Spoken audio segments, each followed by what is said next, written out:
الرحيم إن الحمد لله نحمده ونستعينه ونستغفره ونعوذ بالله من شرور أنفسنا ومن سيئات أعمالنا من يهده الله فلا مضل له ومن يضلل فلا هادي له أشهد أن لا إله إلا الله وحده لا شريك له وأشهد أن محمدا عبده ورسوله.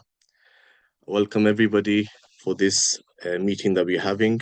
This is from Umrah Murshad, guiding you for your Umrah, inshallah. We will, just before entering into the itinerary of the schedule that you have for your Umrah, inshallah, the worship that you're about to do, it is such a worship that Allah subhanahu wa ta'ala have mentioned you as Wafdullah, as guests of Allah. It is mentioned the hadith of the Prophet ﷺ, it's mentioned in Ibn Majah, Al-Ghazi fi sabilillah wal-hajj wal-mu'mir wafdullah. The warrior or the person who does jihad for the sake of Allah, the pilgrim, the haji, and the person who performs umrah are guests of Allah. So hence this opportunity that Allah subhanahu wa ta'ala has given you to come and do umrah for his sake is an immense and a big opportunity. Obviously, you must have seen the posters for the advert that you saw, and you must have got convinced, but it was Allah subhanahu wa ta'ala that chose you to make this journey, inshallah. Before jumping into the artillery, I'll enter, or I would like to mention a few virtues of Umrah. The hadith of the Prophet ﷺ, which mentions or says, Al-Umratu ila umrati kaffaratun lima baynahuma, that what one performing an Umrah between that, or after that he performs another Umrah, in between that time period, it is a kafara, it is an expiation for the sins that one does. Obviously, the scholars mention that these are the minor sins, not the major sins. Another hadith of the Prophet ﷺ, he mentions التابع بين الحج والأمرة فإنهما ينفعان الفقر والذنوب. Performing Hajj and Umrah repeatedly, for they remove poverty and sins. Obviously, you guys are not performing Umrah in Ramadan, but there's a hadith which mentions Al-Umratu fi Ramadan ta'dil hajjatan, that one performing Umrah in Ramadan equivalent in reward to Hajj.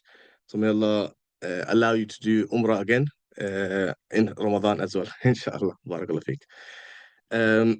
And also is mentioned in another hadith, يَدْعُونَ فَيُجِيبُوهُمْ وَيَسْتَغْفِرُوهُ فَيَغْفِرُ لَهُمْ, that they supplicate to him and he responds to them. That you, the Mu'tamir, the Haji, he supplicates to Allah and he responds to them, and they seek forgiveness and he forgives them. So this is an ultimate opportunity for all of the Mu'tamirin, all of yous to inshallah have your du'as accepted, because this is the time that Allah will accept your prayers, inshallah. So, jumping into the itinerary, so I think in second on the Jan of 23rd, that's where most of the guests are leaving from the UK. Sorry, I'm from the UK. I actually didn't mention who I was. My name is Arsalan. I am from the UK. I've studied in Makkah. I was in Qura University. I used to be, I had quite a lot of work for Ziyara, and I used to do Umrah guide as well, work over there in Makkah while I was in Makkah studying in Qura. So it's been back into the UK. Maybe you get that from the accent that I'm from the UK, hopefully. So yeah. So the first day you'll check in obviously for your airport, which is on the Jan, be direct or connected flights. And on day, which is the Saturday when you arrive, will be you will be welcomed the international in the international airport, and then you will check in the I can't even pronounce, Peninsula Worth Hotel. So that's the hotel that you'll be going to, inshallah. That's your first day, and you will obviously the masjid, and it'll be a normal day. Second day is I think you have that with all of the days that you'll be staying in all of the hotels, the morning meal. Then again, you'll be doing ziyarah, which is you'll be going places. You'll be going to Quba, towards Masjid Qiblatain. There's a few historic places. Probably should be in the morning after Fajr. Take you around 2 3 hours, depending. I would recommend, while the time that you have in Medina, that any time that you get, which you feel you are free, and just go to Masjid Quba, because any prayer or two rakahs praying in Masjid Quba, the reward of it of an Umrah, inshallah. So rather than just going with the tour, you can do that every day, maybe after Fajr, if you guys decide, before breakfast, after breakfast. So it would be one of the activities. I don't think I think if you were to walk it, it'll probably take you half an hour. So that's something that to look forward to, as inshallah. Um, and then I think on the same day, you'll be having a webinar, which is how to perform Umrah. I will go through in this webinar as well, how to perform Umrah. So hopefully you get a taste number two. I think they will be physically explaining to you how to wear an ihram, and the further question that you guys have. Hopefully you can answer. They will be answered more by the sheikh that is provided over there, inshallah. On the third day, which is the Monday, there's obviously the morning breakfast, and there's a group booking for Roda. So this is done by the Umrah group, that there's a group booking and you can go with them, but also you can also try booking to Nusuk as well individually. So you might get the chance to go inside twice. But if this doesn't work or that doesn't work, at least you have one of the choices, inshallah. And they will be doing a walking tour as well of the Haram. So maybe explaining the different parts of the Haram, which is the Masjid. They have a library upstairs. They'll probably go to the Baqi. You probably go to the new extension area. Go to the Rawda, or where you give the salam to the Prophet Sallam. Hence, you'll be going to all of that, inshallah. And then on the fourth day, then again you have the buffet. And then obviously this is the day I think you will be traveling to perform the Umrah from Medina to Mecca. You'll get prepared. You in your ihram, and then get into the state of ihram, which I'll explain further on, inshallah. Um, and obviously you'll be going through the trains, and inshallah you'll have a good welcome over there by the staff at the train station and the hotels. And after Isha, most probably you will be going towards performing your Umrah, inshallah. It is after Isha. It is normally a bit busy, but you're doing it on a Tuesday, so I'm hoping there'll be a bit less rush, inshallah. So that will be your Umrah day. You'll be tired. You'll probably go sleep late night. And next morning, you'll be just having your buffet. Enjoy the rest of the day. Be flexible. Do what you have to do. Perform maximum tawafs. And one thing that Prophet would do, and this is the as well, is that when it came to, they would perform one Umrah, and more they would spend doing tawaf. Maximum as much as possible to at least one tawaf, because I know going down and the rush and the zahma, that causes a lot of issues for people. But you can do it on the top floor as well. That's what I like to do. I enjoy doing it up because there's no pushing, there's no shoving, and you feel comfortable. You feel relaxed. And my personal humble opinion would be, I know a lot of brothers this might be their first Umrah, um, hence they might want to go on the basement, which is where the Haram is. But my humble opinion would be that even if it's your first Umrah, you should try doing it on the ground floor. And I know it is upon the guide and the sheikh that you will have, but you can make your own decision. Obviously, it's a group, so it'll be a group decision. Because downstairs, if you guys in a group, people are pushing, shoving. Hopefully, it's not that time of the year where there's a lot of rush and not a lot of people. But if there is, then I would definitely recommend to do it upstairs because then you will be much calmer, much you'll feel more relaxed. There'll be more khushu in your dua because when you're down there, you're touching the opposite gender. They're touching you, you're touching them. It just becomes really uncomfortable for all because you're really going there for ibadah. So ibadah should be in a relaxed, comfortable, manner. Whenever I go, whenever I was when I was in the Saudi Arabia, Makkah is always a rush. This place is blocked, that place is blocked. You can't enter this place. You can't go through there. But Medina, you always feel calm, you feel nice. Why is that? Because the first of all, the rush is less, and second of all, they're a bit lenient as well. The masjid is opened up, people pray. They can go from plenty of entrances as well, and you can just sit there, lie there, whatever the situation is. But in Mecca, is totally different scenario.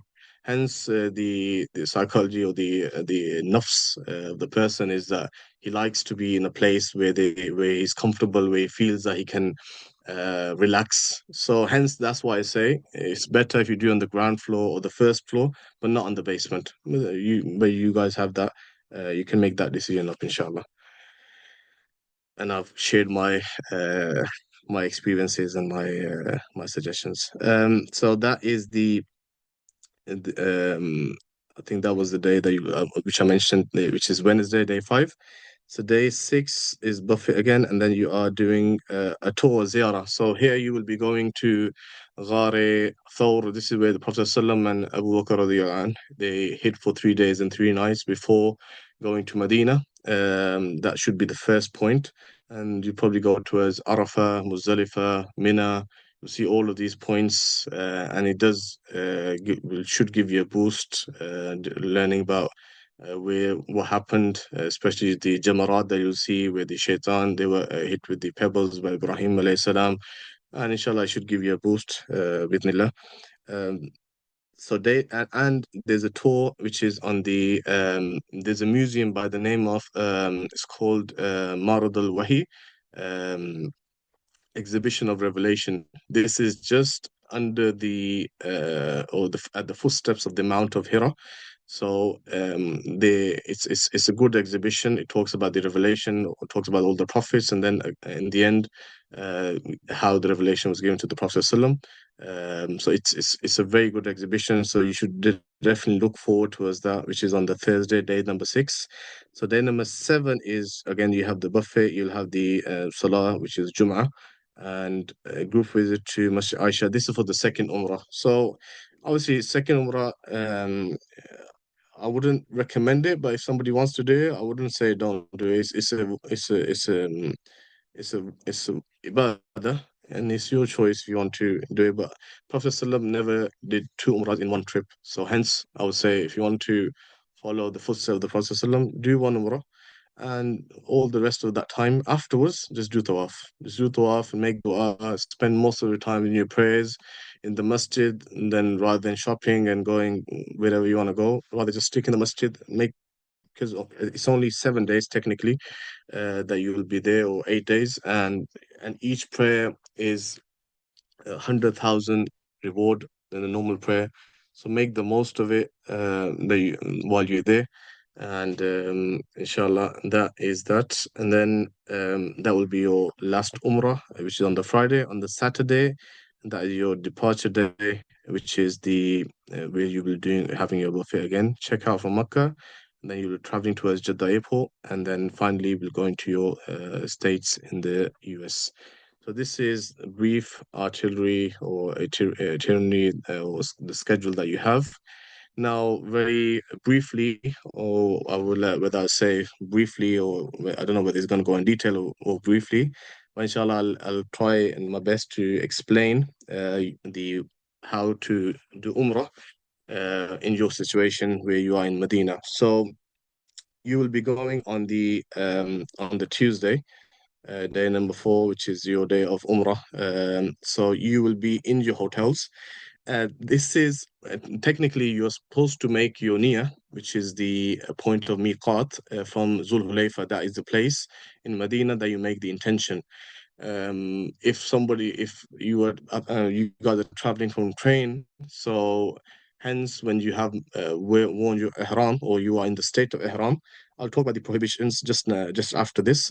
So once you're in that state of ihram, you can now make when you wore the ihram in your hotel, you can make the niyyah either in the hotel or in the train station, or I think in the train as well. They will tell you that we are passing the miqat.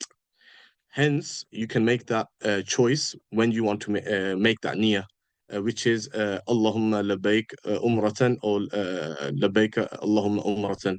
Or if you don't know the words, just say, oh Allah, I want to perform umrah for you, and make your niyyah basically from there onwards. So, um, um, yeah, so you make your niyyah and you go towards it. So for the prohibitions that I would want to go into before, which are that you can't remove, and this is both for the men, the men and the male and the female, which is that they're not allowed to remove any hair, beard hair, body hair, any kind of hair. They can't cut it, they can't shave it, nothing. Cutting off fingernails or toenails, you're not allowed as well. Using perfume on the bodies and clothes. This is the third point, and just on a side note as well, that it's better if you can take scented, non-scented soaps or lotions or shampoos just for that one day. When you're going to the hotel, you might need to have a shower, you want to wash yourself. It is just better to have that than using a scented one. If there was a case or scenario where there was nothing and you had to clean yourself, then it's slightly different. The scenario is slightly different. But if you have the option, then please go and buy non-scented accessories that would be needed for yourself, whether it's a deodorant or whatever that you might require. So the sunnah of the Prophet ﷺ is to wear it just before making the niyyah of the ihram. So he has used perfume on his body before wearing the ihram, before making the niyyah of the ihram. So it is allowed for the men, but obviously for the females, I wouldn't recommend them to wear any kind of perfume because they're going out in the masjid where non-mahrams will be there, which obviously will cause which is not allowed for the females. Fourthly, any kind of sexual relationships, anything that leads to desire, intercourse, anything which will lead to that is prohibited. Um, you're not allowed to propose. This is one of the prohibitions while you're in the state of ihram. You're not allowed to hunt. Obviously, in the Arabs, they used to hunt at that time. Obviously, we have everything provided for us, cooked in our plates. So that's not allowed as well. Any sort of sin, argument, harm, this is a general prospect which is also mentioned in the ayah that do not commit any kind of obscenity, fighting, quarreling between each other in fil Hajj in the state of or in while you're doing Hajj, and similarly Umrah. So while you're in the state of Umrah, there'll be a lot of situations where people are fighting with each other, or you might get hit. There might be a wheelchair that might hit you, or you might get pushed, you might slip, something might happen. There'll be times that you might get angry, and obviously there are people that come from all different parts of the world, and not everybody's temperament is the same as people living in the West. Hence, we have to be very careful how we are and what we do, and as we are there for worshiping Allah subhanahu wa ta'ala, hence we should try our best to be calm and collective and perform our umrah in the nicest possible way, inshallah. So these were the prohibitions for both men and females. For men only now, they're not allowed to wear stitched tailor clothes, which includes shirts, trousers, underwear, socks. They'll be wearing one is rida on the top. Those are the two things they'll be wearing. They can't cover their heads, so you can't be wearing hats, turbans, caps, anything like that. They're allowed to wear belts if they some people have elastic on the arm, because they don't know how to tie it, but hopefully they will to tie that, and hopefully you don't have to buy an ihram which has a elastic or belt of some sort. You wear sandals. You're supposed to kind of have not fully covered. So it's better you wear sandals or slippers, whatever is easier. You can use umbrella and you can wear that's for the females as well. They can wear shades as well. Women now for especially for female, they are not allowed to niqab.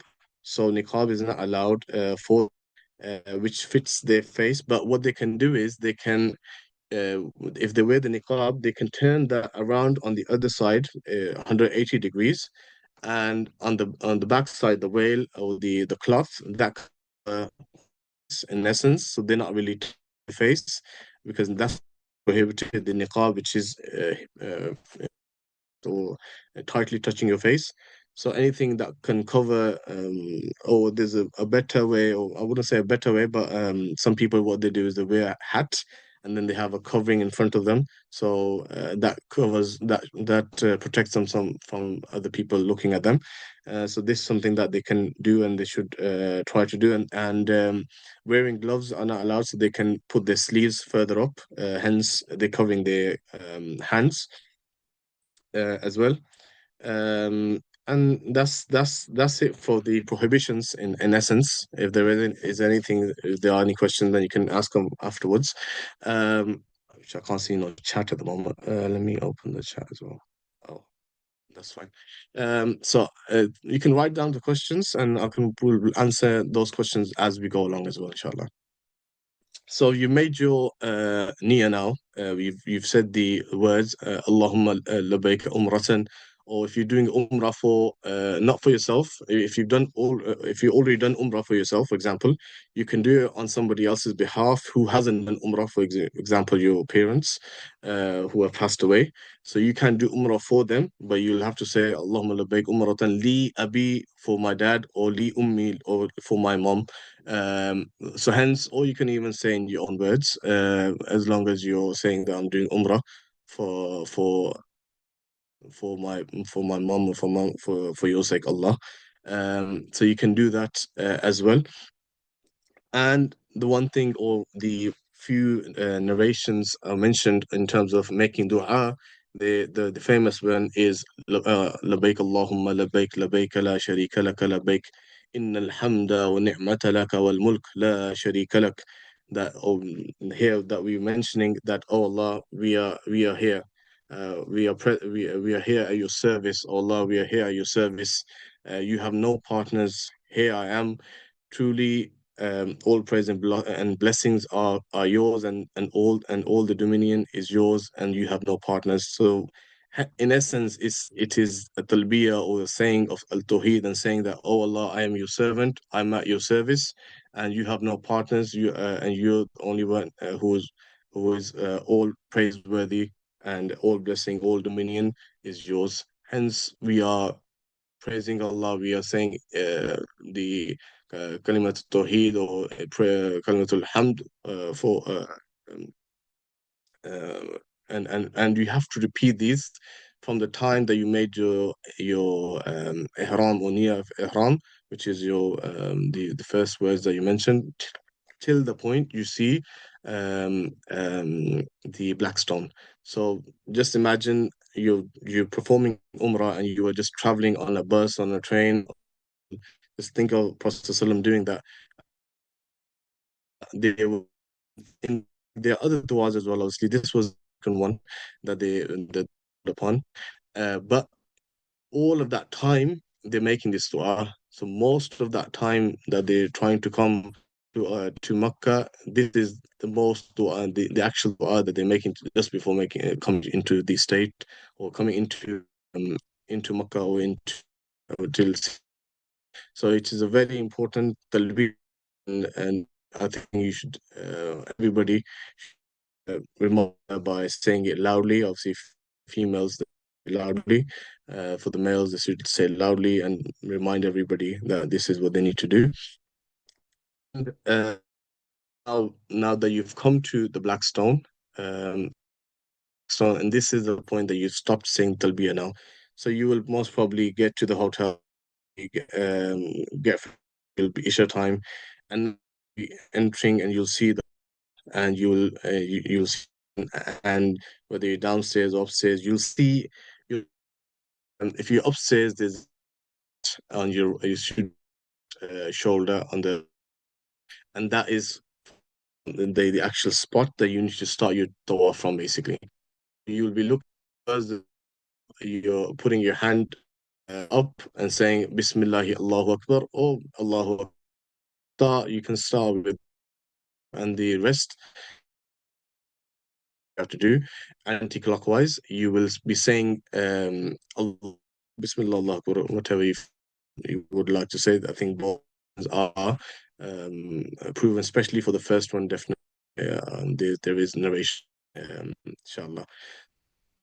Allahu Akbar, and now you start moving from the first corner, which is the black stone, and then you go to the next corner, which is the Rukne Iraq, and then there's and the next and the second corner from there is the Rukn of Sham, and the third corner is called the Rukne Yamani, the corner of Yemen, which goes towards Yemen. So that from that point onwards, from the black stone to the Rukn Yamani, you can say whatever you want to say. It is any prayer that you want to do, whether you want to pray for yourself, whether you want to read Quran, whether you want to pray for your loved ones, or whatever you want to do. Do hamd of Allah subhanahu wa ta'ala, or say Allah Akbar subhanallah, alhamdulillah, whatever you want to say, you can do any of that. But from the point of Rukn Yamani, which is the last corner before the black stone, that it is recommended to say ربنا آتنا في الدنيا حسنة وفي الآخرة حسنة وقنا عذاب النار. Oh, Allah, give us the, oh our Lord, give us the good of this world and the hereafter, and protect us from the hellfire. So this is recommended for all of the seven the circles. So you from the Yemeni corner to the Blackstone, and this is what you will say. These are the dua. You can say other things as well, but this is the sunnah of the Prophet ﷺ. So it's highly recommended, and this is what you should. Even if you just want to say this for the whole of the tawaf, you can do that as well. So this is how you will perform your seven ashwat, you want to call it, or the seven circles they will do. And in the last, obviously, you say Allahu Akbar. You don't need to say Allahu Akbar in essence, but you can say Allahu Akbar, pointing your hand towards the black stone, and then you go to the side. Technically, you're supposed to pray two rakahs of Salatul Ibrahimi that one is supposed to do. Um, Around the place that there is, but around where the actual place is, it's just that you can't do that because of the rush and the zahma. So there's allocated places that they provide that people are praying at. You can pray that, but as long as you pray within the vicinity of the masjid, it is fine. Those two prayers are valid, inshallah. But it's a sunnah anyway. It's not a pillar of umrah. So there are three, which I should have mentioned this in the beginning. There are three pillars of Umrah. One is Ihram, one is Tawaf, and one is Sa'i. So Sa'i is going from Safa to Marwa, which we'll come to afterwards. And the last wajib is that you have to cut your hair to come out of the state of Ihram. So these are the three things.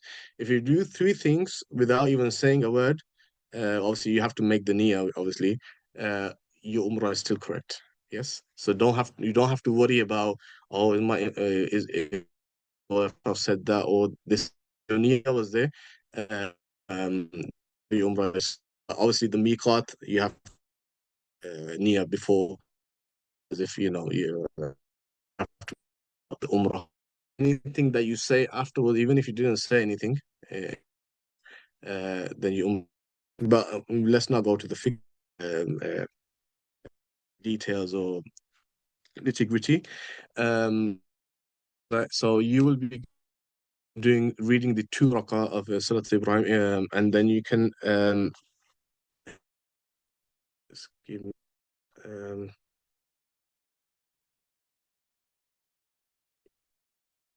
and you will read the من مقام إبراهيم وصلى, and take of Ibrahim, a place of worship. And this is where you will be, and you'll say this verse, and then you read these two rak'ahs. In first rak'ah, you'll say the Qul Ya Ayyuhal Kafirun, Surah Al-Kafirun, and then in the second rak'ah, you read Surah Al-Ikhlas, Qul Huwallahu Ahad.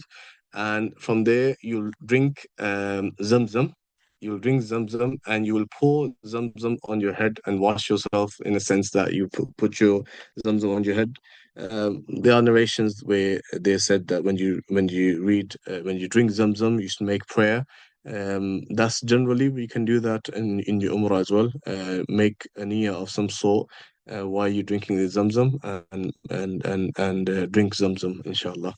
Now that you've done this, you are going towards. You will be going from the basement or the ground floor towards Safa.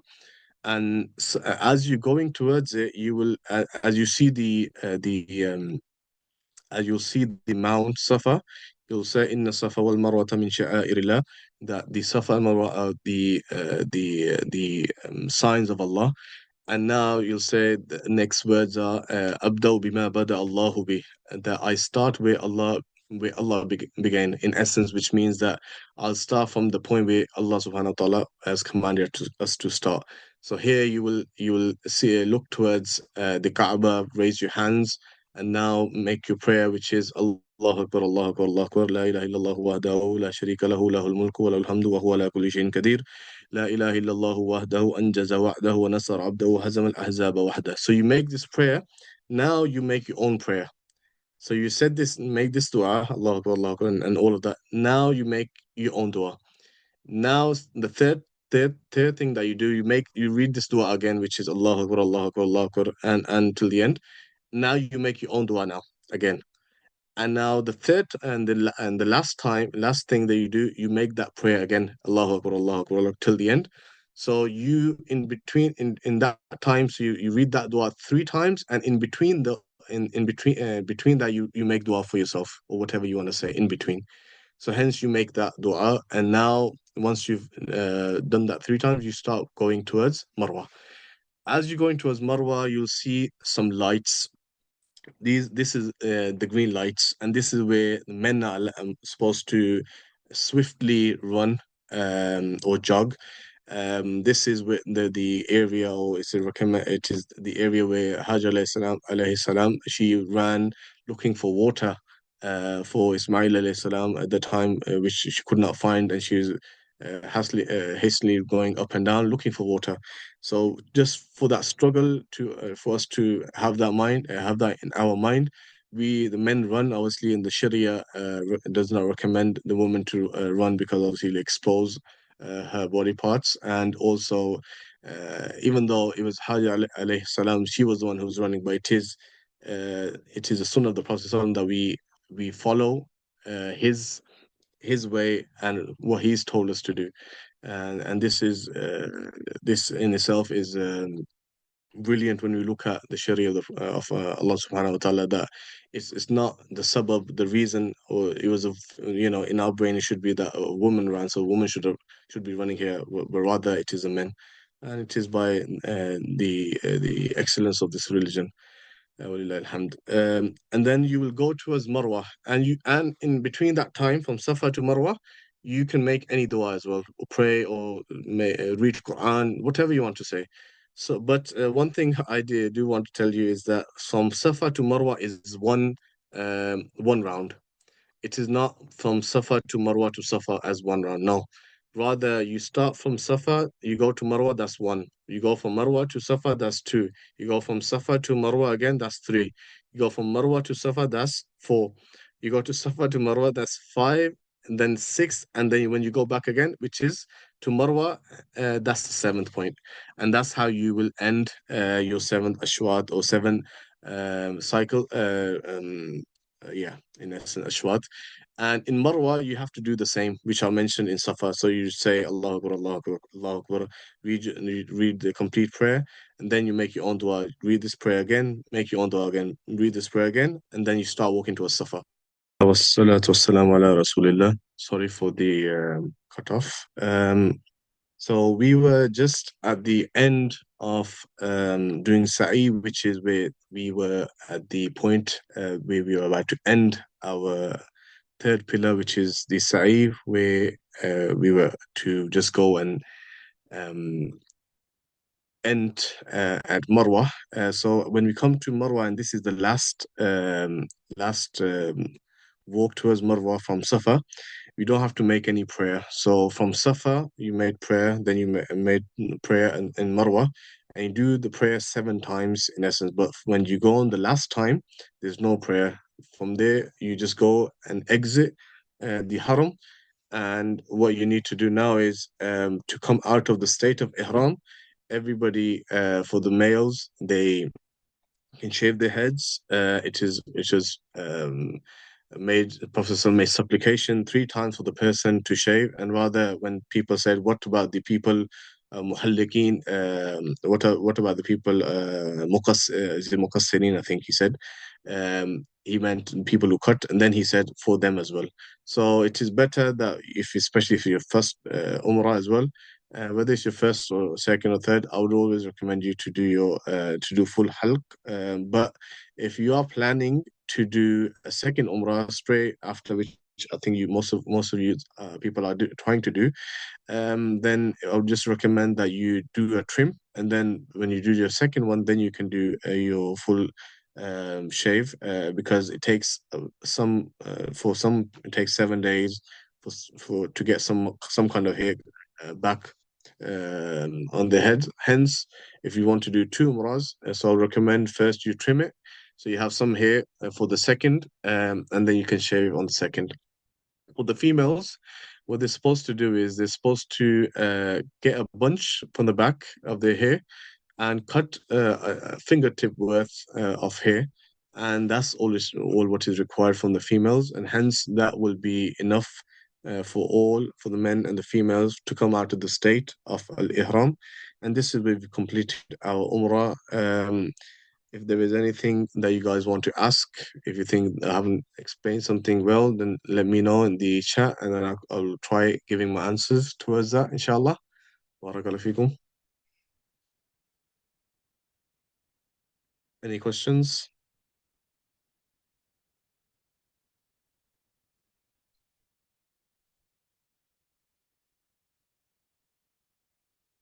Will we be accompanied for the second Umrah? Most probably, I don't have the answer for that, but most probably the host can answer that. Hopefully, we will have somebody to guide you for Umrah, inshallah. Which will be used in communication if there's Wi-Fi? Yeah, there should be Wi-Fi at the hotel, and you should get a SIM of some sort from there as well. Just there's Zain and there's Mobily and STC. I would actually recommend you to do um, they're saying communication would be on WhatsApp. Communication would be on WhatsApp, and if you have your internet or from America, then that could be used obviously. But if you guys want to have a local number, then that's good as well. Mobily or STC is what I will recommend. Last time I went from the UK, I chose Mobily, so that's something that I think that I'll recommend you to have. Any more questions? Assalamu alaikum everyone. This is Hajra from Umrah Murshad. Since you just mentioned this concern about communication, I just want to address this a little. So, inshallah, please make sure that your WhatsApp is active once you are there in Saudi. All the communication will done by WhatsApp. Our transportation team, our guides, they will all be communicating in that specific WhatsApp group that we have created. Additionally, please mark this that keep your international roaming active. Check with your service provider and ask them to activate that. This is something that is needed once you are there in Saudi. Let me know if anyone is having any other questions further in reference to Umrah or any other.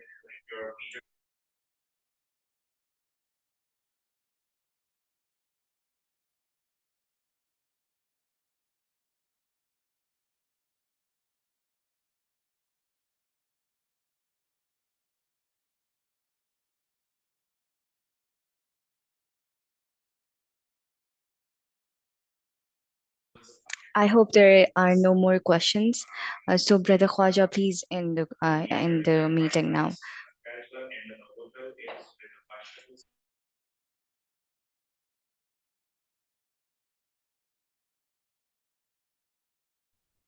Sorry, I actually thought I was speaking, and but I was unmuted. I was muted. I was saying if there are no more questions, then I think okay, yeah, there's dress code for females. So females normally they're supposed to just wear the normal dress code, but they wear loose clothes.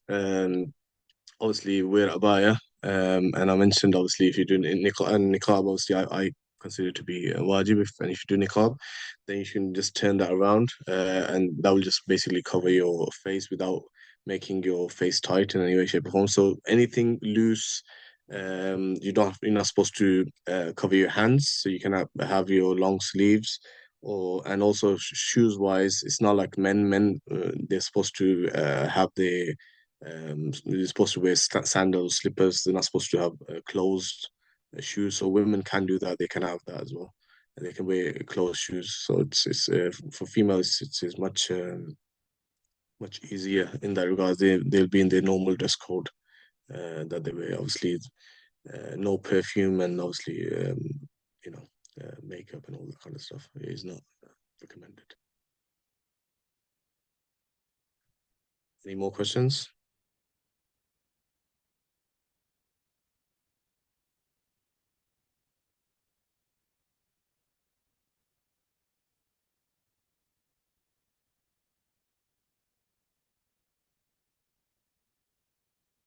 There are no more questions. I think we should give it a close, inshallah. And Jazakallah khair for all of you listening, and may Allah bless you with this blessed journey, and may Allah accept from you this what you're doing. You are the guests of Allah, and Allah has called you, and may Allah accept from us and from the team and from yourselves and make dua for all of us. My name's Arsalan. Khwaja is my first name, so you can even make dua for myself, for everybody, just for your family members, your friends, everybody that you can think of.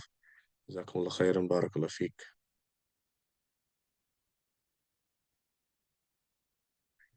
Just one more questions. You can buy the Sims either at the airport, but I don't think you'll have time for that. You can most probably buy the Sims on the local shops, inshallah. There are shops around Medina, Masjid Nabi. So you should be able to find mobile or STC down there, inshallah.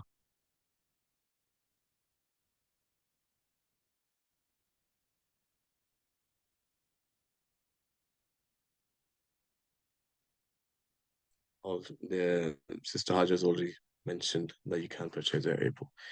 Depends what the situation is. But if you guys are coming as a group, then it will be a bit of a issue.